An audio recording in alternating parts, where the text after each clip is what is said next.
Hey guys, I just wanted to reach out to you and let you know that Surewinder is still selling amazing products. Some of you guys have been dragging your feet for whatever reason.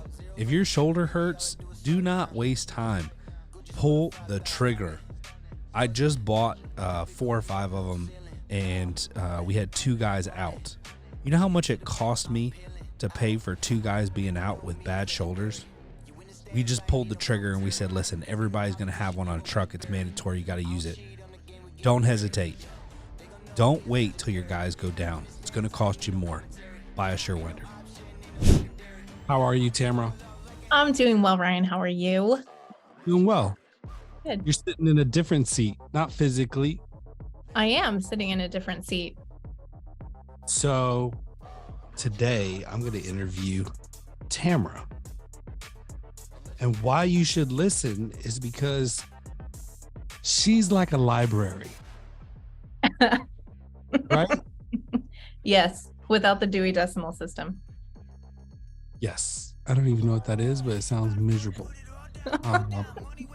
So for those of you guys who don't know, Tamara was my assistant for like almost 3 years. 2 years. 2 years. Mm-hmm.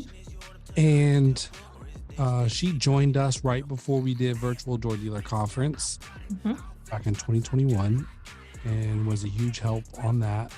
And then has been sitting in on the podcasts and GDU groups for 2 years. I don't think you were in the podcast the whole time, but yeah, not at the very beginning. Yeah. So what I'm always impressed by is her memory. Like the guys will ask her something and she'll be like, oh, Ryan answered this a year ago for someone else. Here's what he said, like almost verbatim. And I'm like, the heck? So she's a lot like my wife, whom I have to go immediately to like coming up with some conspiracy theory because she remembered a conversation from a year ago and just calling me out. So I gotta like convert. Like, No, don't do that. That way it's too uncomfortable when people call me out on stuff. So you gaslight your wife. She's fully aware. All right. So first question, which I think is super, super interesting. And I want you to be honest and don't think through the lens of COO of Garage Door U, because you're going to hurt someone's feelings. Because I know how you are. You're going to be like, I would say this, but I don't want to like. This is the perfect time for this, Ryan. Let me tell you why. Because I decided earlier this week that I am done being a people pleaser and I'm just going to be who I am and say what I think. And that's growth. So it's huge growth. Good. It's a good time for this. What got you to that stage? Oh, well, I was watching, my Instagram feed right now is just basically like all growth, change, leadership type stuff. And this reel came on about how people pleasing is just a form of control and is fear-based. And I was like, that sounds super duper negative and not something that I want in my life anymore. So I've been really. That's an interesting take. Yeah. I like it. Okay. Question number 1. Companies under $1 million, based on your experience of hearing all the conversations, what is their biggest challenge? Mindset. In what way? In that group. Not actually a good answer because it could be the same for each group, but like the way that they react to the way that the way that they react then to challenges is a lot different. And I understand that it might be because they have less resources than the larger groups as far as staff sizes go. But it's just when I see people who move from one group to the next group up, in particular, it's a shift in mindset. Like we talk about, you can't see the forest through the trees, the obstacle is the way, all that kind of thing. And so it's the challenges that they face. I see them getting like super panicky and not just, they're not as even keeled. So I think that size of business, it's an overwhelming time for an entrepreneur, right? So it's easier for them to get like bogged down and mired down. Overwhelming. Because they're still wearing a lot of hats in the company, more hats than in the larger companies for sure. The conversations in that group recently have been about, creating org charts and how many things, how many names, boxes is your name in as a business owner, and, checking to see where you can delegate or hire for to take some stuff off your plate. So they're still very involved in the day-to-day. If somebody's out, they're having to cover for it, which is not the case in some of the larger businesses, but they also tend to just, the tone of them is more negative. So, and like and that might be because of their circumstance, but it's just like, there's less of a, okay, how can we fix this? And more of a, oh gosh, the world is ending kind of.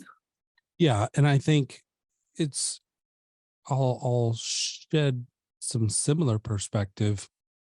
I agree with you 100% on your analysis. I think you're spot on. I think that the reason why you have like such high highs and low lows is because you're one deal away from kind of shutting down. Right. You don't have the staff to go on vacation. So it's like and you need that vacation. Like, I don't care what anybody says, like that break to clear your mind, and your problems feel so much smaller when you get back. Yeah. And so, working long days forever, not taking care of your body, eating bad food. And I'm not saying that's everybody, but it's equivalent to most because we're on the go, we're rushed. Yeah. Food becomes one of those things where we just try to get it in when we can. Yeah. And like it just compounds on itself because bad food creates bad health, which creates bad mental health, which creates emotional highs and lows. And you as a individual business owner or a startup or whatever, under $1 million, and you may have a couple employees, like, one big mistake really damages your company, or one big sale really helps it a lot. Right. And so there's a lot of emotional high highs and low lows.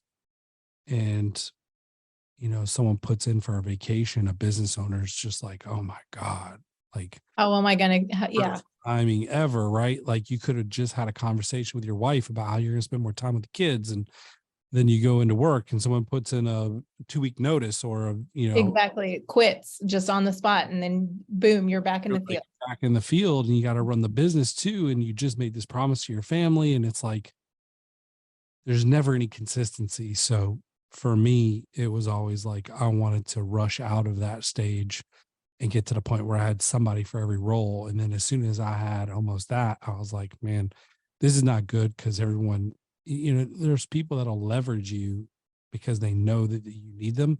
Yes. And so I kind of felt some of that with some positions. So the next stage was, I need 2 people for every role in the field, so that I never feel like I have, someone that's trying to leverage me. So that's really good. Why do you think companies stay under $1 million for a long period of time? And what do you think, like, let me ask you this question real quick. From a company starting out, how long should it take them to get to the $1 million threshold? Oh, that's rough. And like, I feel like any number that I spit out is going to be kind of arbitrary, because ultimately it like depends on what your goals are as a business owner. Like, we have a guy that's been in business for 20 years and he's totally fine being an owner operator. Like, that's like, he's tried it other ways. What's that? I think he's trying. He wants out. He does, but then like when you're talking to him, it's like, do you really, you know?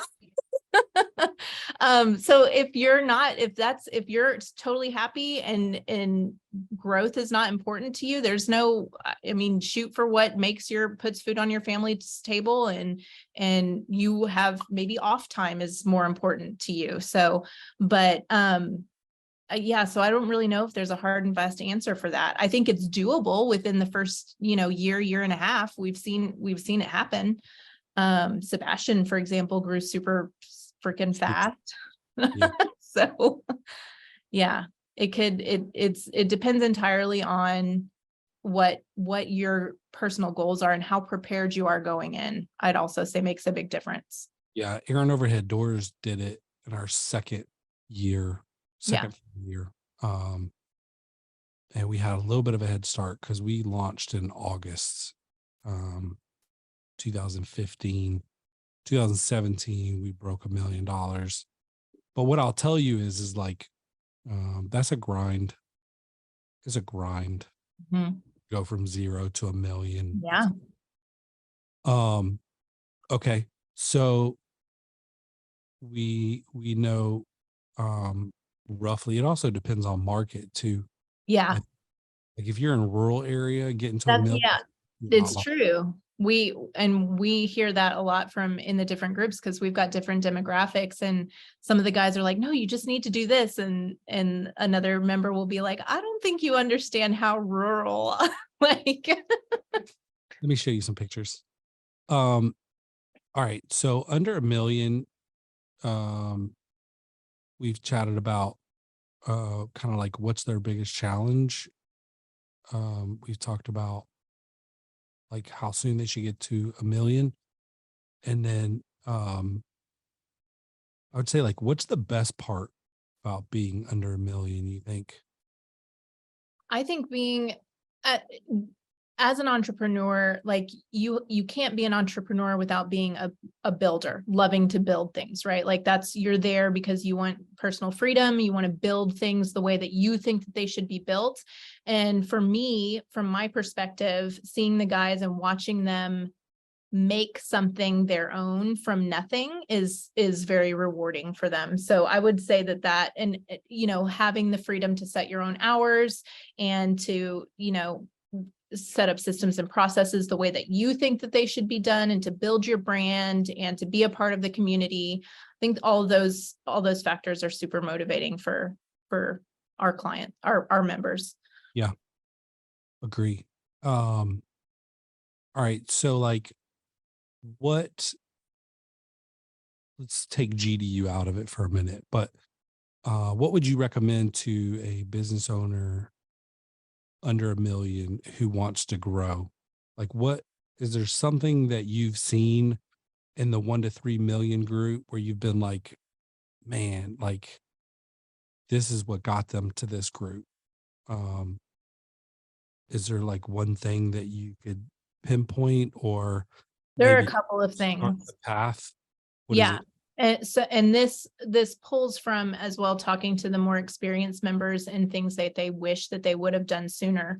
But knowing your numbers from the very beginning, it's very easy, and it creates a lot of challenges if you just are coasting along and money in the bank equals a profitable company, which we know is not always the case, right? So we've had members in the past that have just been skating along like that, and then they just get like a big financial gut punch when they actually lift the hood and look at what their books are actually showing. And so knowing your numbers from the very beginning, especially when you're small and things are easier to digest, is super important. And then I would also say that if you are looking to grow your company and bring people on, having a 5-year plan, a 1 to 5 year plan, and create a future org chart. What do you see the needs of your business being? So set up your systems and processes, and take a look at where you want to be, because you can't get there if you don't know where you're going. Told y'all she was a library. She's like, what card is this? Alphabetical order. Okay, it's aisle J3. They pull this information from my filing cabinet. Boom, answer. I don't know how you remember all this stuff. So, all right. Let's go back to 1 to 3 million. Mhm. What's your biggest challenges? Hiring and delegating. So these people, what I typically see are at the point where some of them are at the point where they're able to not be in the field if that's what they choose to do.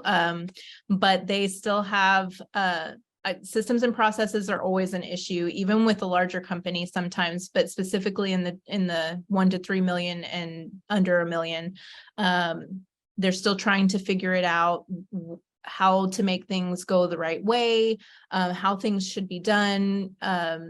They don't have a lot of policies in place for HR related things, which start to happen a little bit more in that 1 to 3 million range when you start to get staff. Finding people that work, that want to work and that work within your culture is a huge challenge, especially in the garage door industry. Techs are super hard to find right now, good techs too. And then knowing which position to hire for first has also been really challenging for them, because they can feel what's that? What do you recommend for the first position? An assistant. Whoa. We're so biased. What would you have the assistant do? An assistant can answer the phones, they can respond to customers, they can do estimates and email, they can do your scheduling, they can do social media posting. When people ask me like, oh, I need ideas of what a virtual assistant can do, or even an in-person assistant, like any little task, like you would be so surprised at what people are capable of. You just have to give them a chance. And if they're not talented at something, then no worries. But if you don't ask, you never know. Yeah, I agree. I would say that's probably the correct answer for me too, knowing what I know now. A virtual assistant or an assistant in general isn't going to ask you to define their role as like one thing. Yeah. Perfect for a startup. They're there to serve. Like, where do you need me? Mm-hmm. And they're very administrative.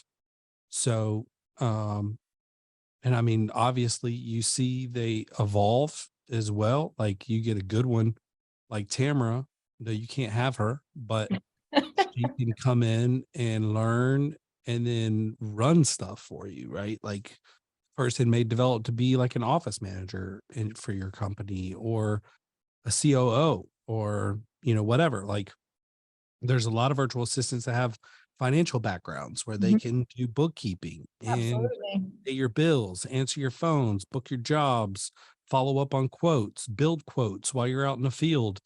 I mean, it's It really endless. is like an endless list of possibilities for sure. It's crazy. So, 1 to 3 million, we're talking about hiring. I think that I'm almost at a point where I really genuinely believe that we need to stop probably looking for experienced people if I possible. agree. 100%. I think that the amount of good skilled people out there is very small. I think what you do is you go out and you find good people who want to work hard and learn, Mm-hmm. and have a good training process in place to be able to raise them up. And I think you start that as soon as humanly possible, and you call it an apprenticeship. Yep. Bring them in. If you can bring in multiple people at the same time, I think it's even better. People love that camaraderie. If those people stay together through the company over years, that group will be tight together forever. Usually, I see that. They'll also be competitive and push each other to be better.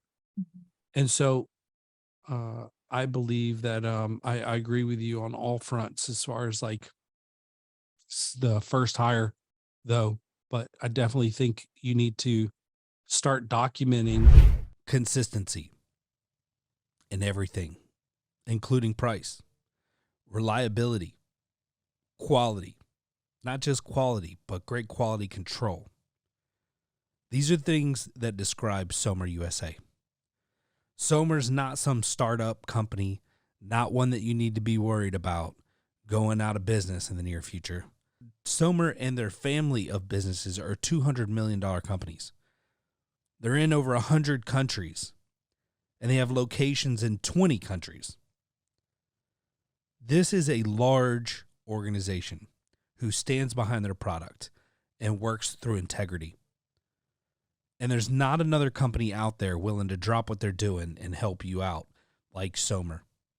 These guys are awesome. Not only have they been loyal to the Torsion Talk podcast, they've been loyal to the technicians and the owners of the companies who install their product.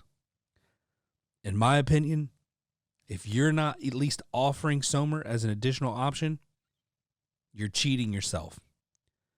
Listen, first-time dealers, I've got a special for you.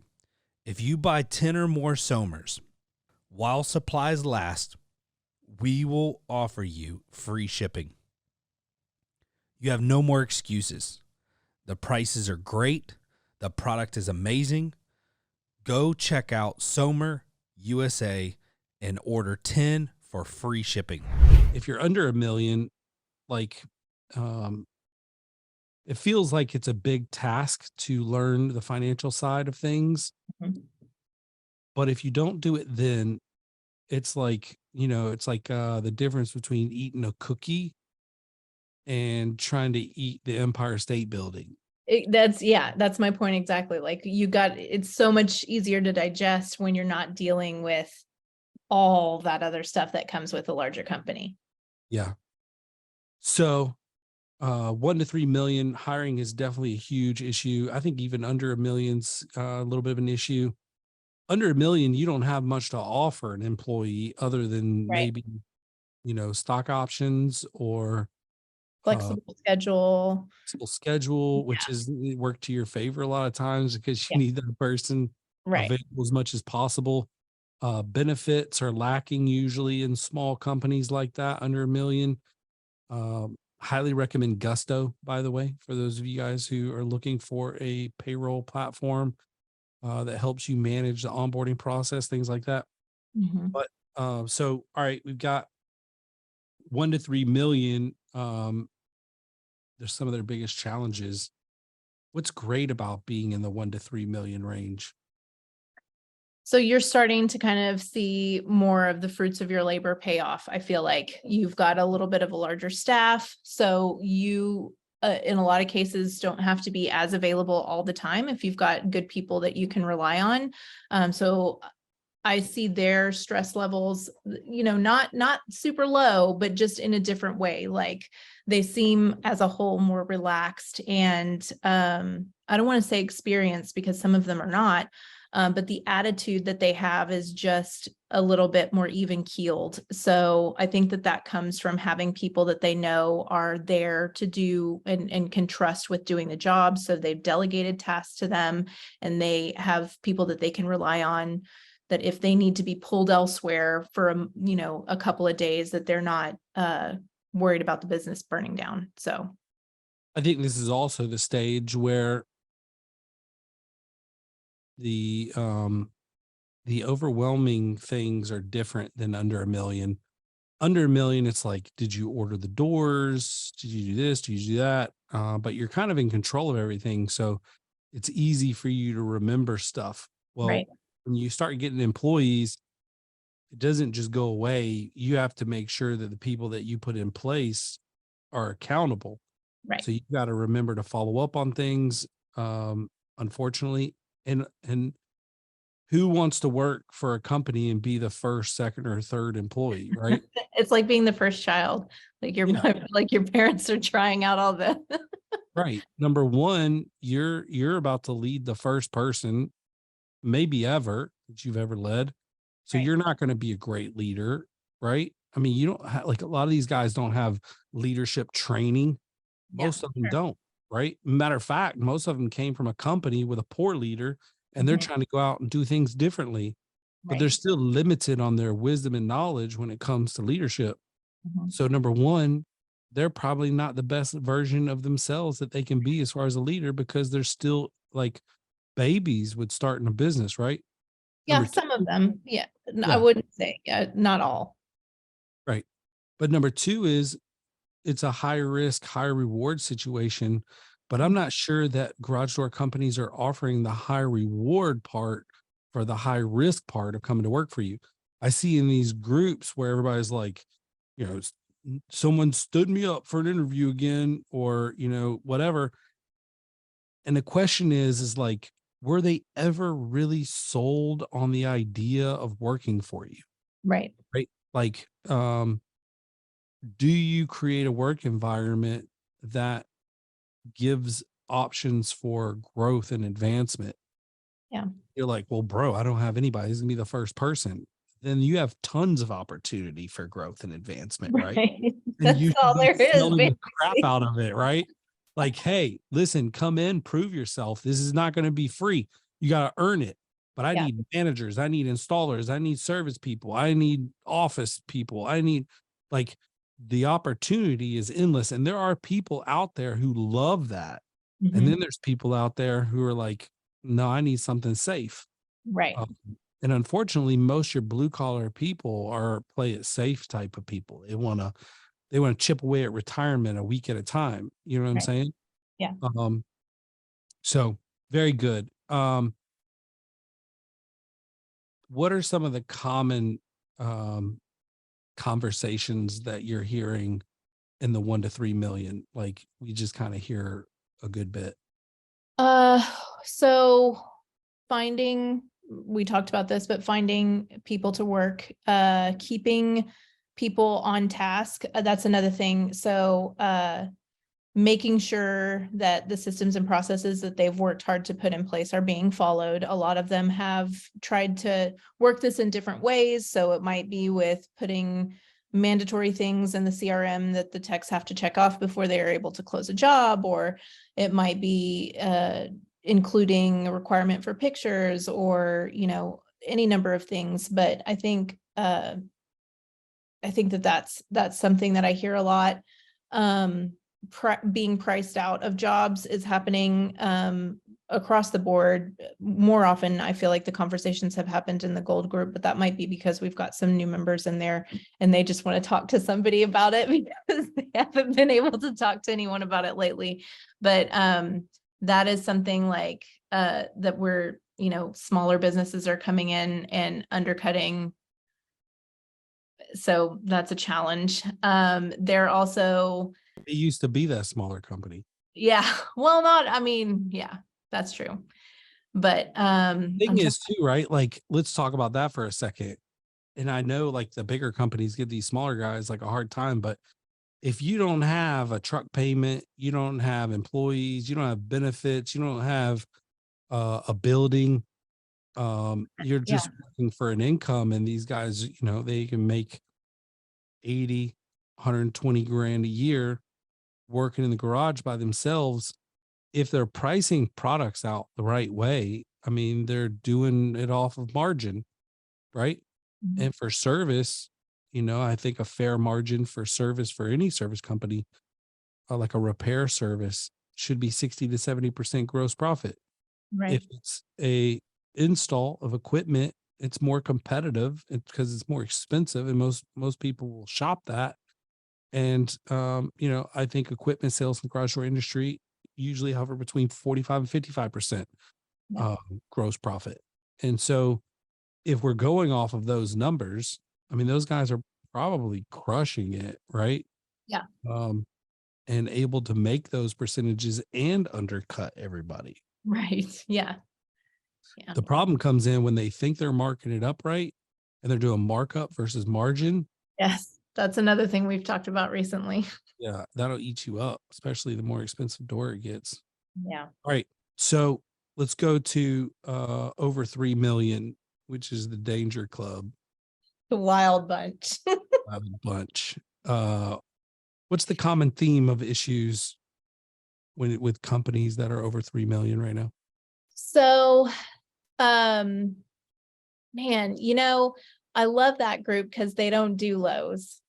Uh, So we And do highs and lows when we yeah, start each meeting, and everybody will kind of give their high and low for the week. It's one of those things where we all share something. It gets it off our chest and makes us reflect on the week. yeah, And the goal in the platinum group has a rule: there's no lows here. We just yeah. do. They just do highs. So that's very refreshing. So we have conversations in that group about like what long-term strategy is. So it might be multiple locations for some of them, or exit strategies, acquiring other businesses, or how, there was a conversation about having brokers come in and make offers on your businesses recently. They have a larger staff to manage. So getting everyone on the same page and bought in, and making goals, because the guys in that group are very numbers minded. So they all have they pay attention to what their sales goals are monthly and who's hitting it, who's not. They have goals and objectives that each staff member is required to meet. And they have people, whether it's themselves personally or staff members, that check in with the direct reports to make sure that they're hitting those numbers. And sometimes they are and sometimes they aren't. And so we have conversations on how to manage kind of those types of situations. They talk about growth a lot, so they want to go further in that group, and the tone is more excited. Yeah. And would you agree that those people are probably a little bit more removed from the day-to-day operations? Absolutely. One in particular. Is that me? No. Are you Yeah, talking? yes, it's totally you. No, I am kind of removed a little bit. that's good though, because Josh got it. Yeah, Josh got it. Okay. So, man, that's a broad range of different problems, right? More money, more problems. That's what they always say. Do you see the stress being less for the 3 and up crew? Because we got guys in there almost at 10 million right now, which we're about to start a diamond group. Yeah. It's 8 million and above. What if we get people who want to be like 20 million and above, and we'll have to start? What's better than diamonds? I don't know. Call it the Bitcoin. Bitcoin group. I like it. All right. So, do you still see the high highs and the low lows in that group? I don't. And I will tell you that I don't think it's because they don't have them. I think that it's because they've gotten used to regulating themselves and their emotions around things that happen in the day to day. So good. Hold on. Let me stop you there because we touched on this earlier. And I think this is huge. When I said earlier about going on vacation, coming back, and your big problems now look like little problems. Same thing here, right? Like I realized that when I kind of stepped away from Aaron overhead doors, I used to stress about all these crazy things. And I stress less about them not being in the day-to-day grind every day of running it, right? Yeah. Which is crazy. But then it also taught me here at such and such to kind of have that same mentality, even though I'm day to day here. So I find that very interesting. If you can somehow personally detach emotionally from it. Mhm. And I think when you get into that range, you're almost forced into it. Or you drive yourself crazy for caring too much. Yeah. Is that fair? Yeah, totally fair. And I agree 100%. Because we have those under 1 million guys, man, they're so proud. Everything they do, they want to do it perfect, right? Like they've got these high standards for themselves. They want to go all out. They want to do excellence. They want to meet all the customers. They want to spread their story. But that doesn't scale, right? Right. And you get caught in this like monotonous cycle of, being stuck a little bit. And then you get to the 1 to 3 million, and it's, I feel like that's probably the hardest glass ceiling is to get there. Mhm. Can getting to 1 million and then getting over 2 million and then getting over 3 million. I don't know why, but there's glass ceilings and they might be slightly different for everyone. But your ultimate goal should be, when you hit a glass ceiling, like, recognize it as soon as possible, evaluate, is this a staff issue? Like, are we maxed out as a staff? Is it a sales issue? Do we not have enough revenue drivers? Is it a marketing issue? Like, what do we have? And one of the first things I do is I'll evaluate marketing, and I'll look at my salespeople and I'll say, okay, if we add up all of our salespeople's goals, where are we at and how are we producing? And then it's like, well, if we're maxed out everywhere and we need more revenue, we need to hire another person. Or if, we're not hitting our numbers, and you're going to discover either marketing or a salesperson or multiple salespeople are underperforming. So lots of things to take a look at, but those are all things that I think that people don't realize when they get up into the stages of, $3, $5, $8 million. Like, you got to have your thumb on the pulse. Absolutely. You can't just check out. And I think that's where you need to have your leadership skills honed in. You need to know what to look for on your financials. Like, all of that needs to be figured out by that stage. And if you're not working on it early, then it's going to be too late, or it's going to be really difficult or much more complicated. Big job at that point. Yeah. You got a lot of cleanup to do, and cleaning up, $3 to $5 million is significantly harder than cleaning up $500,000. Yeah. So, cool. You got anything that you would like to suggest for people listening? I think this has been super valuable, because I think we got listeners at all different stages. I talked to many people in all these stages who listen to the podcast. Is there anything that you want to share to the business owners out there that could be in any stage, maybe just giving them some hope, things that you've learned through listening to all these guys chat about their situation?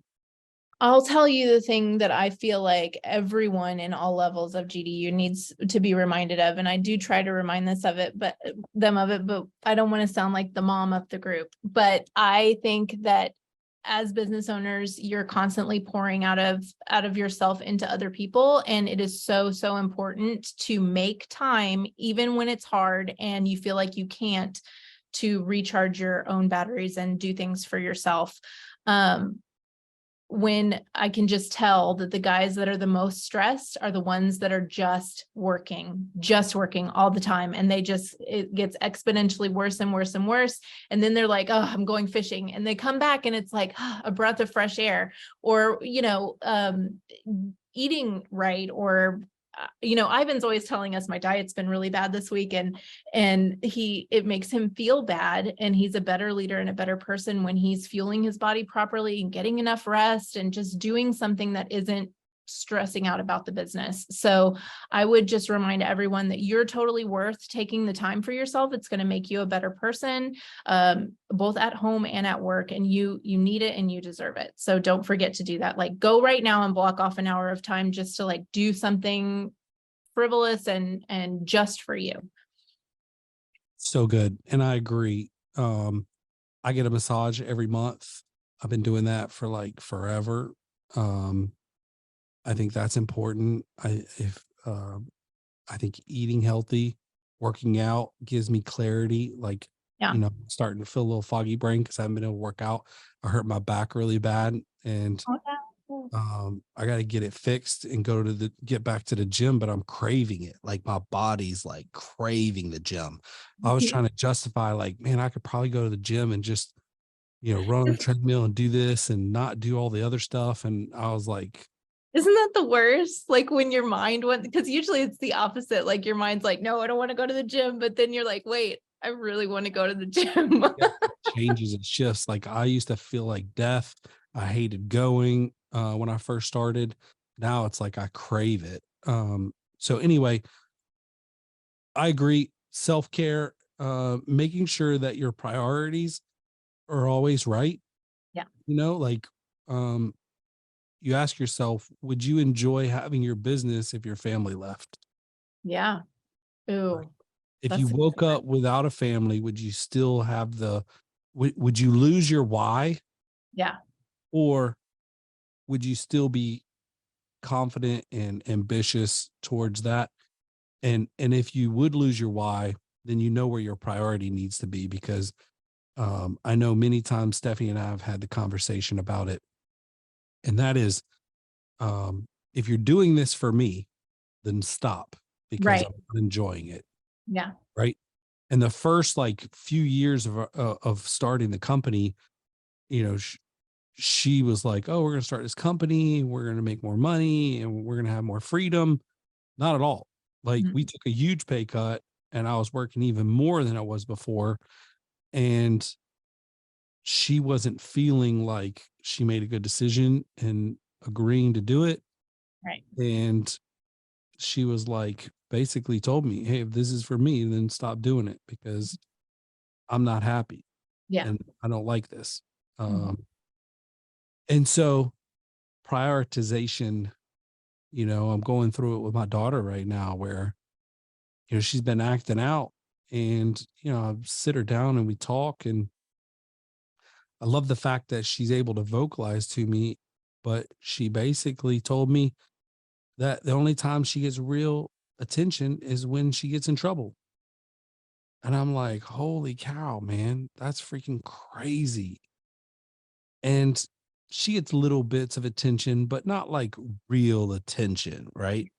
And unfortunately, I married someone whose love language primary is quality time. Mm. For someone who loves to work and build and accomplish and start new things all the time. Not a good structure, but we've found ways to make it work and have her feel fulfilled. And then, we've got my daughter whose love language is quality time as well. And so they're working against each other, right? And for me, I just have to constantly be reminded, because it's easy for me to get caught up in my ambitious approach to the world, which gives me excitement. But I think about how exciting would this be if I was on the journey by myself Yeah. and I didn't have my wife and kids. And then it just puts things in perspective, right? And then you get to realign all that together. Mhm. And so I'm running two businesses. Well, I run one, but we do a bunch of stuff out of here, right? We got the podcast, we got GDU, we're working on the summit. I do trainings, I do coaching and consulting with business owners. I get hit up like 1 to 3 times a day from people, genuinely looking for good information and helpful. And I have it, so I feel obligated to give it. Yeah. And then, I got Aaron Overhead Doors, which I'm very much a part of, but not running the day to day. Um, and then I got my kids, they got sporting events and all this stuff. It's easy. It's easy for us to get caught up. And I try to explain to my family is there's going to be busy seasons and there's going to be light seasons. And I need to be able to share with you guys, hey, this is a busy season and I'm not going to be around as much. Or, Mhm. hey, this is a light season. How do we take advantage of this? We Right. got a lot of time coming up. Can we schedule time to get away and go on vacation, or, do a staycation, Yeah. or, go to some movies and whatever. So I think just having that dialogue and really making sure that your priorities are in the right place before it's too late, I think is super important. And that applies to every stage, but definitely more difficult for the guy that's under $1 million, in my Yeah. opinion. Yeah. True. I agree. I think this might be one of the best podcasts ever. I feel like it was. And you were the star. Well, what can I say? Just comes natural. Guys, listen, I hope you learned something from today. This was some great information. We have meetings every week, 4 or 5 of them, and we get to hear these business owners pour their heart out about their lives, their businesses, their employees, the things they want to accomplish. And we want to share that with you. And so we shared as much as we could without giving out too much information, because we're all under NDAs. But we hope that gave you a little bit of a glance if you're at the bottom of that and you're under 1 million, like some of the information that we're talking about in these bigger groups, and help prepare you mentally for what's ahead. So if we could ever be of service, we want to help you. We want you to be blessed. We want your business to grow. Feel free to reach out, hit us up. Be patient with me, please. If you message me, I might get hit up, and sometimes it'll take me days to respond. But it's not because I'm ignoring you. It's because I'm probably talking to a bunch of other people, and I will get For spending time with your wife, as you should. Spending time with my family, yes. So just be patient with me. Give me grace. But otherwise, I really appreciate you guys following the podcast. Make sure you check us out on Facebook and follow GDU and Torsion Talk on Facebook. And if you need anything, hit us up. Be safe. Have fun. Be good.